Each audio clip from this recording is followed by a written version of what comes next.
Bonsoir, chers auditeurs et auditrices, voici les titres du journal. Les élèves à la maison, les malades rangent leur lit dans les hôpitaux, d'autres soucieux de leur état de santé, c'est le constat du premier jour des 72 heures de grève lancées par la Synergie des travailleurs du Togo. 35 journalistes togolais renforcent leur capacité sur le concept genre depuis ce mardi à Tchévier. Dans cette édition, nous allons parler des dispositions à prendre pour éviter l'achat d'un terrain dans une réserve administrative.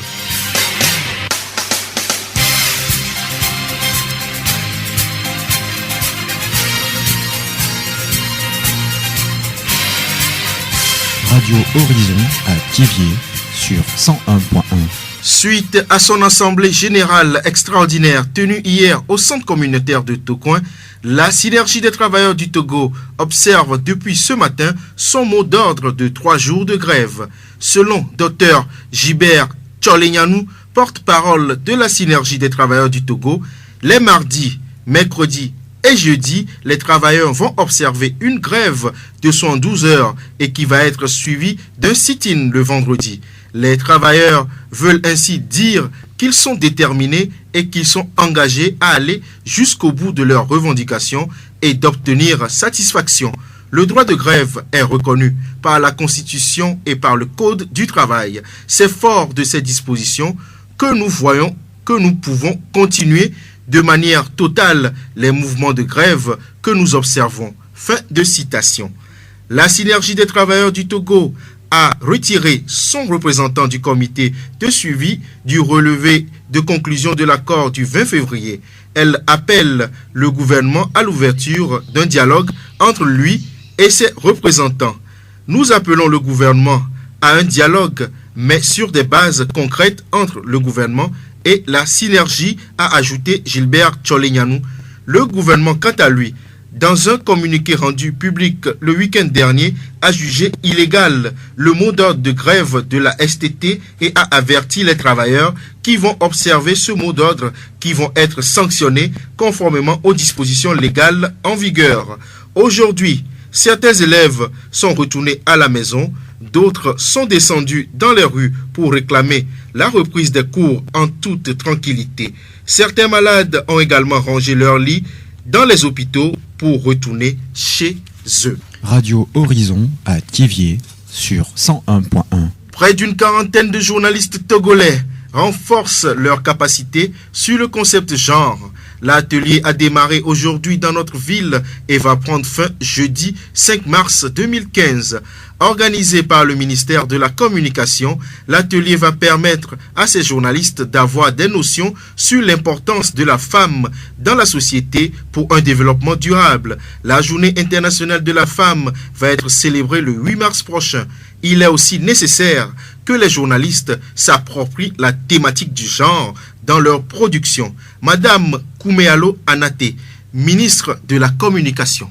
Il est ici important, au cours de ce séminaire, de leur rappeler tout ce que cela implique. Lorsque nous parlons, par exemple, d'égalité homme-femme, d'équité genre, nous parlons des droits des femmes, par exemple, qu'ils comprennent qu'aucune société aujourd'hui ne peut se développer sans tous les acteurs, qu'ils soient hommes ou femmes, parce que nous sommes partenaires, nous sommes complémentaires. Et que lorsque nous parlons aujourd'hui d'équité genre ou d'égalité homme-femme, vous savez que c'est un thème qui est cher au gouvernement togolais. Il ne s'agit pas de gommer les différences. Au contraire, il s'agit de valoriser les différences, de respecter les différences, parce que c'est ces différences qui nous permettent de construire ensemble la société togolaise. À la veille donc du 8 mars, le ministère chargé de la communication et de la formation civique tenait à offrir ce cadre de réflexion aux médias qui sont eux-mêmes vecteurs, nous espérons, qui vont nous aider à relayer au sein de la population les bonnes images, les bons stéréotypes, non pas les stéréotypes qui avilissent la femme, qui dévalorisent la femme, mais ces stéréotypes qui valorisent la femme et qui permettent de montrer vraiment ce que chaque citoyen, homme ou femme, peut apporter à la construction de la nation. Nous venons d'écouter Madame Kouméalo Anaté,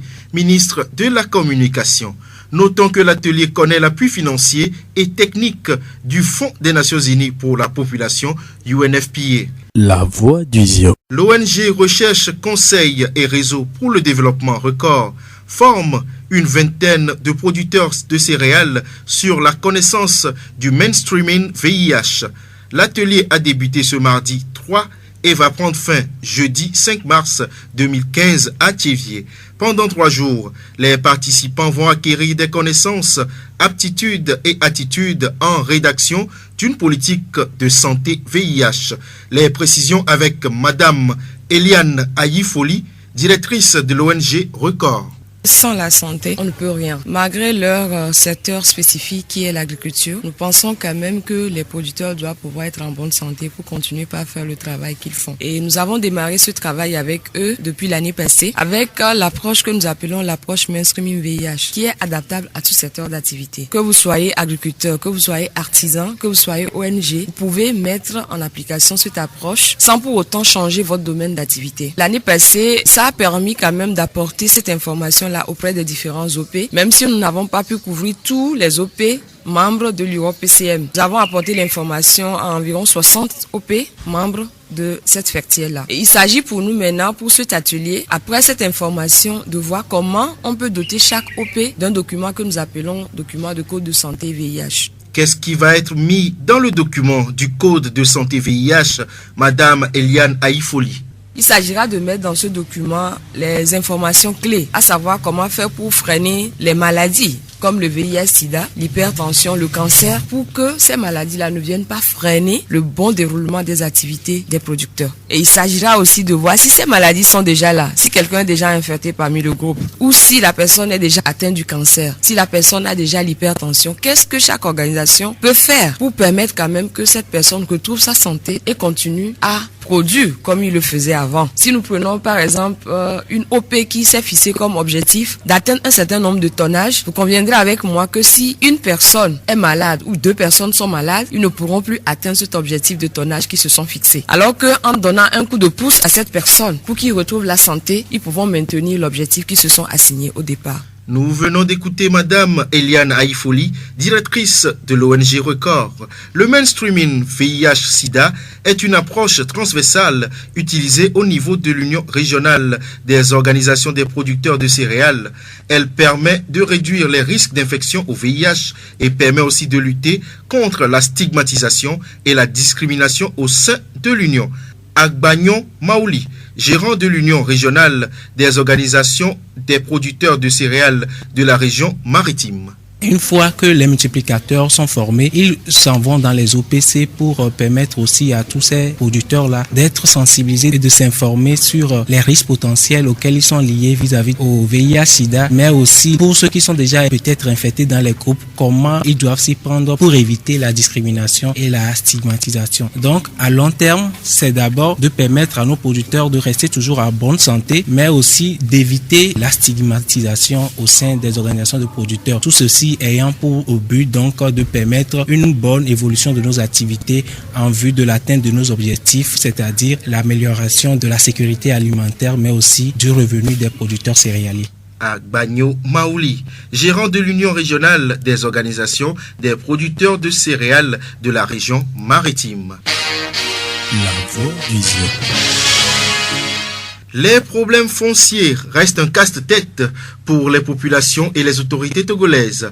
Malgré les dispositions légales prises pour atténuer le phénomène, la situation est loin d'être maîtrisée. L'achat et vente des réserves administratives prend de l'ampleur.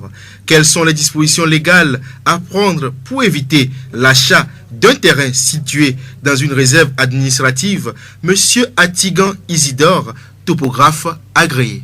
Comme la direction générale de l'urbanisme a établi un plan directeur, un schéma directeur, ce qui fait le poids de la commune qui devient ville, les réserves sont matérialisées sur le terrain. Donc, quand les réserves sont matérialisées sur le terrain, ils ont la copie du plan avec eux. Si tu veux acheter un terrain dans un domaine urbain, comme Thiévier par exemple, il te suffit d'aller à la direction de l'urbanisme et de l'habitat, demander que tu veux payer un terrain. Par exemple, tu fais des références à certains points administratifs, tu fais référence à des édifices publics. Et là, ils se retrouvent directement à base de leur plan, leur schéma directeur qui est avec eux là-bas, et automatiquement, ils repèrent le lieu. Et ils te disent, là où tu veux acheter là, ça se situe dans une réserve. Ne l'achète pas. Parce qu'après tout, quand tu achètes, tu veux faire le dossier à 3 tampons. Le deuxième tampon doit passer par eux. Et le plan établi, signé par un géomètre agréé, présente tous les aspects techniques et orientaux du plan. À base de ce document, ils savent directement depuis leur bureau où se trouve le terrain. C'est de là, ils te diront que non, monsieur, vous avez acheté dans une réserve d'État. Tout terrain que tu dois acheter dans une commune et que tu envoies le dossier à la société mère, qui est la direction générale de l'urbanisme de l'habitat, qui refuse de signer, automatiquement tu dois te rendre compte que tu as acheté dans une réserve. Tu ne peux pas avoir le deuxième tampon jusqu'à avoir le titre foncier. Nous remercions M. Atigan Isidore, topographe agréé, sur les informations concernant les dispositions légales à prendre pour éviter l'achat d'un terrain situé dans une réserve administrative. Les serveuses de bar ne sont pas généralement que des jeunes filles. Elles sont aussi des femmes mariées. Dans l'exercice de ce métier qui leur permet de survivre, ces femmes sont sujettes aux caprices des clients. Néanmoins, elles arrivent à garder leur dignité et à jouer pleinement leur rôle de femme au foyer. Écoutons Madame Edith, gérante de bar. J'ai choisi de travailler dans un bar parce que c'est ce qui me plaît. Je travaille dedans, j'arrive à gérer mon foyer, j'arrive à gérer mes enfants aussi. La journée, les enfants quittent à l'école, ils viennent rester chez moi. Donc je prépare ici pour eux. Le soir, ils rentrent à la maison. Mon mari même rentre le soir. Donc le soir, nous tous on rentre à la maison un peu. Il n'y a rien quoi. Parce que lui aussi me comprend. Travailler dans un bar, d'abord, il faut te respecter. Si tu te respectes, que les gens te connaissent, ils savent que tu es marié, ils vont pas trop te déranger. Parce que quand quelqu'un vient et puis te dit non, tu me plais comme ça, je lui dis je suis marié. Des fois ils viennent, voici mes enfants. C'est fini, puis on devient des amis. C'est comme ça.